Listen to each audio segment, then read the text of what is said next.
Изневярата между двама партньори може би е едно от най-неприятните неща, които могат да се случат в живота.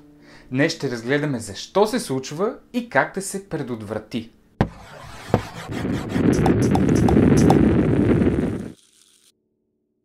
Във всяка връзка, не само романтичните, има нужда от близост и от дистанция. И почти винаги двете различни страни имат различна нужда от двете.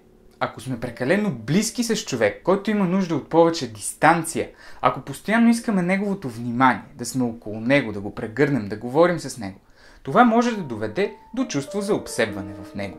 Чувството, че е по някакъв начин притиснат или ограничен. В тази ситуация човек изневерява просто за да докаже на себе си, че самият той не се определя изцяло от партньора си, че може сам да се справя с проблеми и сам да мечтае. Тогава изневярата идва заради дълбокия страх идентичността на човек да не изчезне в идентичността на двойката. Но прекалено много дистанция може да навреди не по-малко. Ако някой има нужда от близост, а вие не отговаряте на съобщенията му, или например като се пресегнете да го прегърнете, той се отдръпва, когато заговорите за нещо лично, той веднага сменя темата и така нататък. Тогава хората изневеряват не защото не обичат партньора си, а точно защото го обичат. Тази прекалена дистанция ги кара да се чувстват омаловажени и унижени. Тогава просто искат да се почувстват близко до някого. И тук важното е, че във всяка една връзка нуждата от близост и дистанция е различна. А освен това, често се променя. Понякога имаме по-голяма нужда да сме по-интимни, друг път имаме нужда да сме по-отдалечени.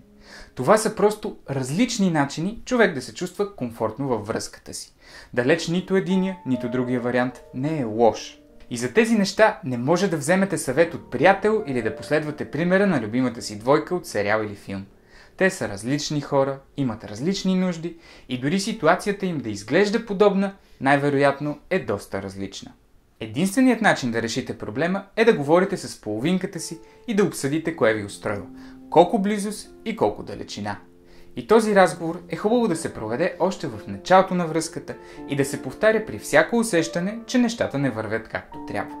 Това е начинът да избегнете партньора ви да ви изневери или пък вие да изневерите на партньора си. Разбира се, не е нужно да се стигне до изневяра. Хората с по-силен морален компас не биха изневерили, но при тях все пак се стига до раздяла, която всъщност е била излишна. Изневярата е отвратително нещо и за нея няма никакво извинение. Затова се съсредоточете в предотвратяването на проблема, вместо да се борите с последствията му. Не оставяйте ситуацията да стигне до там, че новата връзка да е единственият изход от вечния проблем на близостта и дистанцията. Както казах в предишното си видео, комуникацията е най-важното нещо в една връзка. И в този ред на мисли, може би няма да е зле да гледате и него. Може да кликнете тук. От него може да се научите как по-добре да се разбирате с хората около себе си. Както винаги, надявам се да съм ви бил полезен. До следващия път!